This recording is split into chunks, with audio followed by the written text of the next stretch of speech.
Hello students, in today's class we will discuss the topic of consumer equilibrium. What is consumer equilibrium? As I have written on the board, a consumer equilibrium is a situation where consumer maximizes its satisfaction, where consumer can feel the maximum satisfaction, but with the given income and with the given market price of the goods. These 2 points have to be considered. The income of the consumer should also be considered and the market price of the good which he is buying should also be considered while deciding the point of consumer equilibrium.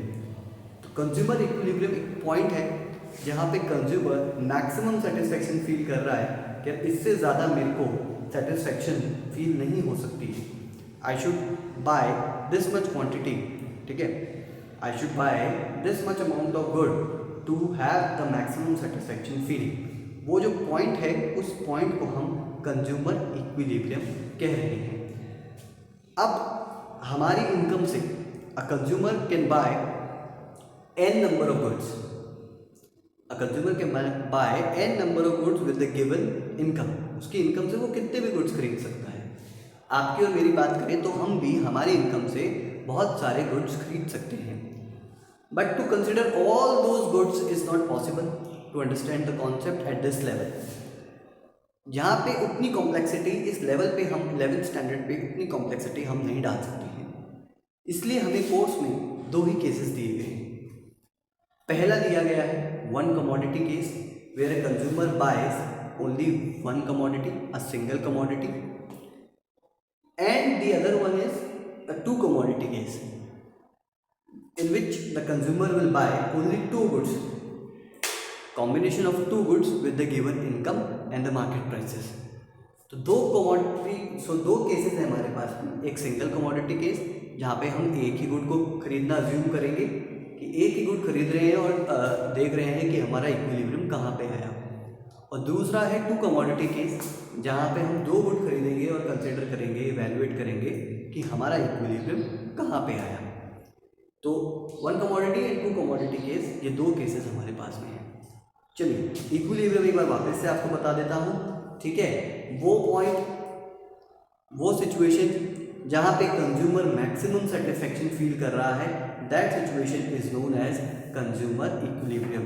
But his income and the market prices of the good should be kept in mind. चलिए अब single commodity case की बात करते हैं. While deciding the single commodity case, you have to understand that you have to keep 3 things in your mind. You have to keep 3 things in your mind while studying that single commodity case. And what are those things? These 3 things are price of the good, second is marginal and total utility of the good, and the third is, it's a new one, marginal utility of money. Good की price क्या है, पहला point, वो हमें decide करना पड़ेगा, उसी से हमारा सेटिस्फेक्शन डिसाइड होगा. Marginal utility and total utility, कि उस गुड को कंज्यूम करने पे हमें कुछ सेटिस्फेक्शन भी मिलेगा या नहीं मिलेगा. एक और यूनिट उसकी अगर कंज्यूम करेंगे तो और सेटिस्फेक्शन कितना मिलेगा या नहीं मिलेगा, ठीक है, marginal utility. And third is marginal utility of money. Sir ये मार्जिनल यूटिलिटी ऑफ मनी क्या होता है? देखिए मनी को जब आप खर्च करते हैं, ठीक है, मनी को जब आप स्पेंड करते हैं, when you spend certain amount of money और a single rupee even, you expect some amount of satisfaction, you expect some satisfaction out of that money spend. आपको चाहिए कि कुछ तो मिले उस 1 रुपये को खर्च करने का. मान लीजिए हमने दुकानदार को 1 रुपये दिया और उसने बोला कि हाँ 1 रुपये लेके रख लिया, बोले इस 1 रुपये में कुछ नहीं आता, जाओ. हम बोलेंगे फिर ये रुपये किस बात का.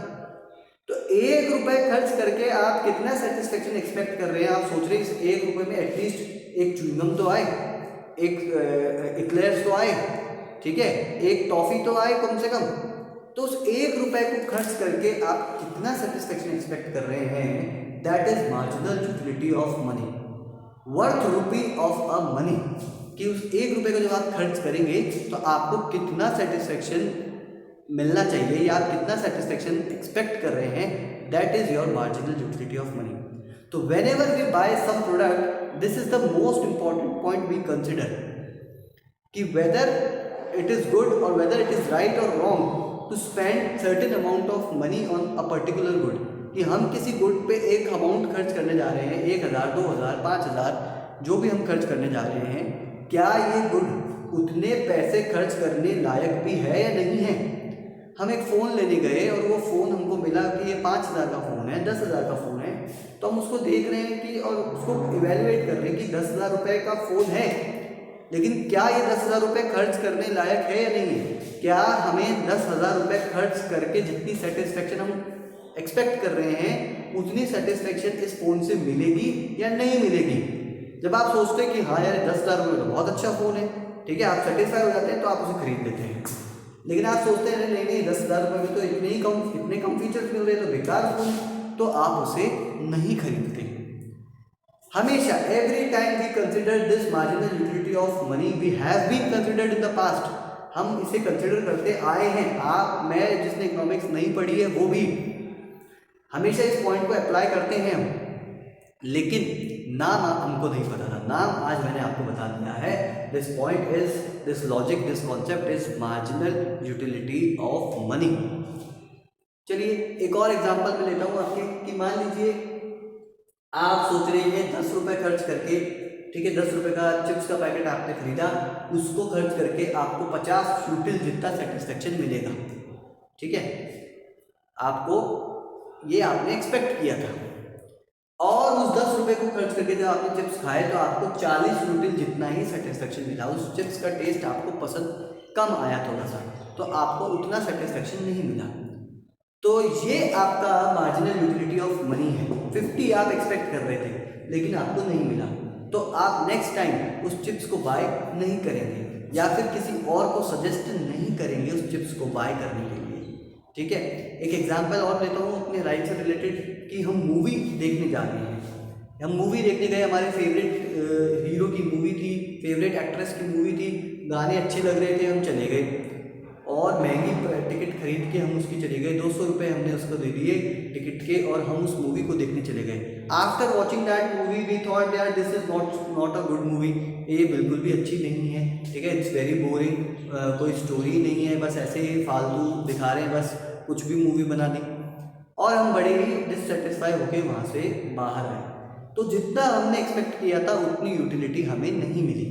तो हम किसी को क्या सजेस्ट करेंगे कि भाई वो मूवी ठीक है लेकिन 200 रुपये खर्च करने लायक वो मूवी नहीं है, यही बोलते हैं।